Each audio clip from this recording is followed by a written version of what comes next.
it's becoming increasingly clear. Prince William isn't playing around anymore.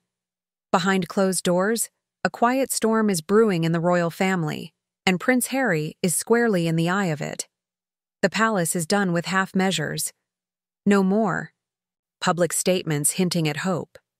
No more private attempts to smooth tensions. William is reportedly setting a long-term vision for the monarchy, and that vision doesn't include his younger brother.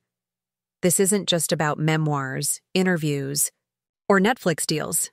The tension goes back further, right to the moment Meghan Markle stepped into the royal spotlight. The royal wedding was hailed as a modern, groundbreaking twist on centuries of tradition. The world cheered as an American actress joined Britain's most elite family. Smiles, applause, excitement everywhere. But beneath the surface, there was a subtle tension, a quiet unease that only the most observant noticed.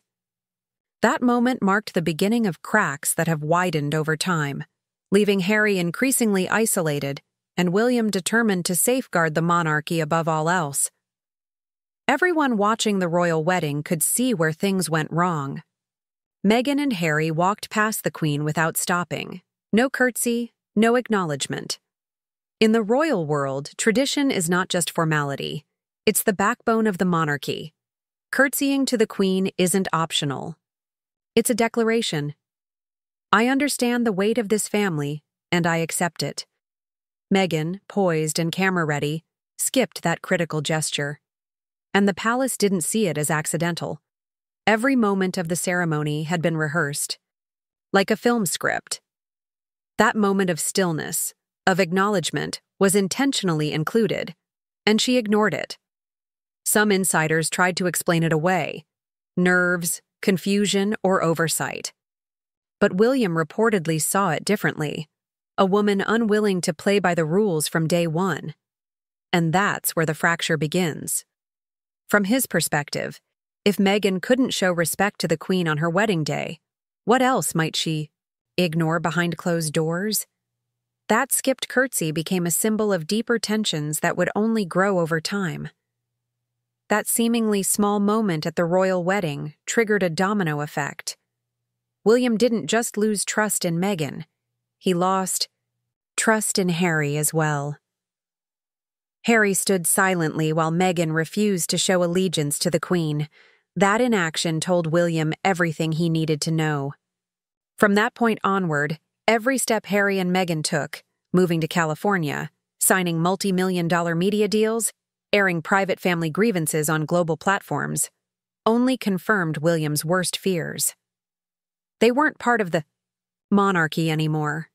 They had declared independence, and the possibility of a full reconciliation was effectively gone. Fast forward to today, and it's clear that any talk of mending ties is fraught with obstacles. Harry reportedly wants back in, not formally perhaps, but personally, hoping to rebuild relationships, especially with King Charles. But William isn't buying it. Insiders say he's advocating for a long-term plan to phase Harry out completely, ensuring that the monarchy's future remains secure. Every misstep, every public controversy, and every perceived betrayal has only strengthened William's resolve to protect the institution above all else. Unofficially, plans are forming that could redefine the monarchy's future. Sources say, a private gathering is imminent, senior royals only, a secluded estate, no media, no distractions, just King Charles, Queen Camilla, William, and Catherine. And this isn't about holiday plans. These discussions could reshape the royal structure forever, with Harry's name at the center. William reportedly has a firm stance. He wants a complete, clean break. No half measures, strip titles, cut privileges, close the doors for good. Harry isn't just one man. He comes as a full package, and that's where the monarchy draws the line. It's not just Harry, it's Meghan, the children, and everything their new life entails. For William, this isn't family drama. It's a risk, a reputational threat, an emotional landmine. He sees Meghan not as a misunderstood outsider, but as someone deliberately challenging rules and boundaries. The royal priority is clear: protect the institution, safeguard the legacy, and ensure the crown remains untarnished by personal grievances or public controversy. From William's perspective, Meghan rejected royal tradition and then weaponized her experiences for profit and attention. To him, that made her a danger to everything the crown represents. From the very start, Meghan carved her own path. She kept control over things most royal brides would have handed over, like her wedding dress, which Queen Elizabeth reportedly never saw in advance. That alone sent ripples through the palace. It wasn't vanity or a control issue. It was a breach of an unspoken trust. The Queen, despite her age and status, wasn't given the simple courtesy of reviewing what the future Duchess would wear. Walking down the aisle, that small but significant act said loud and clear, "I play by my own rules." Stack that on top of the infamous Oprah interview, the Spotify departures, the Netflix series, and Harry's memoir Spare, and the picture in William's mind becomes unmistakable. This isn't a series of bad decisions. It's a clear, deliberate pattern. Choosing drama over duty, spotlight over silence, and personal narrative over family unity. William believes Harry allowed all of this to happen. And if Harry is ever allowed back into the fold, even partially, Meghan's influence comes with him, carrying the same risk she has represented from day one, and the monarchy must be protected at all costs. This isn't about forgiveness anymore. It's about risk management. The senior royals aren't gathering just to talk or air feelings. They're preparing to secure the monarchy's future. One plan reportedly being considered is the full removal of royal titles, stripping Harry and Meghan of their HR statuses, and potentially extending that to their children. To outsiders, it may seem harsh or vindictive, but inside palace walls, it's seen as a necessary reset. William's vision for a modern monarchy leaves no room for ambiguity, unresolved conflict, or distractions. Catherine, however, is the voice of caution. She supports William, but her instincts are softer. Always the peacemaker, she quietly works to hold the family together. Catherine reportedly fears that cutting Harry off completely could lead to regret. Once titles are stripped and doors closed, there's no reversing it. In her heart, she worries about the long-term consequences for family unity, public perception, and emotional fallout. Even amid decisive palace moves, her perspective reminds everyone that tradition and empathy still carry weight when shaping the monarchy's future. Catherine understands the stakes, not just for the brothers, but for the monarchy's image and the family dynamic. She knows every misstep could have far-reaching consequences. Still, Harry's actions are clear. He isn't merely trying to reconnect. He's attempting to reclaim a form of royal legitimacy, flying in for events, reaching out to King Charles, pushing for meetings. He's carefully working his angles.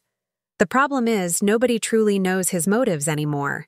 Is it guilt, nostalgia, strategy, or something else entirely? The palace is on edge, not solely because of Harry, but because of what he represents now, a wild card. As Bora approaches, insiders report a tense atmosphere. What looks like a casual family retreat is actually a high-stakes negotiation. William wants clarity. No half measures, no blurred lines. For him, securing the crown's future means cutting uncertainty out of the equation, protecting both the monarchy and the family, and ensuring that the legacy of the institution remains untarnished, no matter what personal dramas unfold. The next chapter in this royal saga is clouded by uncertainty, and it all revolves around Harry. Timing is everything. His trip to London for the Well Child Awards on September 8th is approaching fast, and sources suggest he's eager, some might even say desperate, to secure a sit-down with King Charles while in the UK. But the palace calendar is packed, and Harry isn't exactly at the top of the priority list, especially with Balmoral just days away. That's where critical decisions about the monarchy's future will be made behind closed doors. The tightly booked royal diary, whether by coincidence or careful planning, sends a clear signal. Not now. Palace insiders say the royals are tense, not because of what Harry might say face to face, but because of what could emerge publicly afterward. Every meeting, phone call, and casual glance carries the risk of becoming headline material. After years of media scrutiny, even small interactions can be weaponized. Harry's presence in the UK isn't just a visit, it's a high-stakes test of timing, trust, and control over the royal narrative, and the palace knows it. Every move Harry makes now carries enormous risk, whether it becomes a headline, a Netflix scene, or the next explosive chapter of a memoir. Trust within the royal family has all but disappeared, and until it's rebuilt, no one is willing to hand him even the smallest piece of narrative he could spin to his advantage. Adding to the complexity is the emotional weight behind every decision.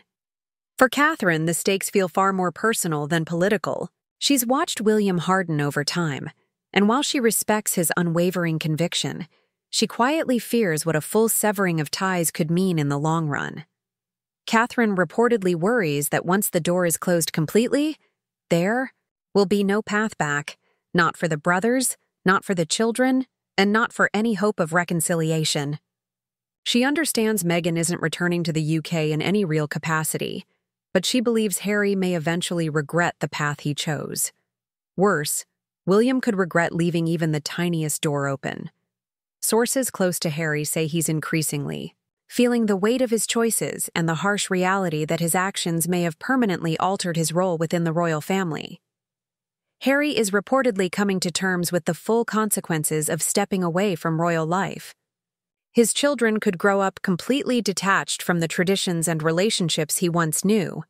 They don't know their cousins, they don't attend royal events, and they have no real place within the family rhythm.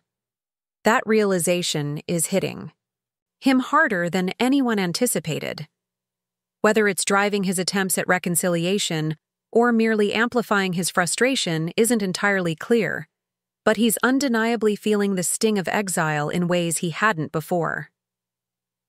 King Charles finds himself in a brutal balancing act. On one side is the duty to modernize and protect the monarchy.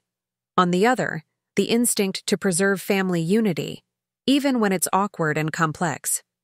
Many insiders believe the king will ultimately defer to William's judgment. Charles understands the monarchy's future rests not with him, but with the son who will one day inherit the crown. If William believes Harry must be phased out to protect the institution, Charles may feel there is no other viable path forward. To survive, the royal family may have to follow the path William believes is necessary, no matter how uncomfortable. Accepting Harry isn't just about him, it's about everything he brings. A wife who refused to bow, a marriage that challenged centuries of tradition, and a public record of statements that can't be erased. For William, this isn't personal, it's structural. Every move is analyzed for its long-term impact. He's building a monarchy designed to endure, and Harry's presence threatens that vision.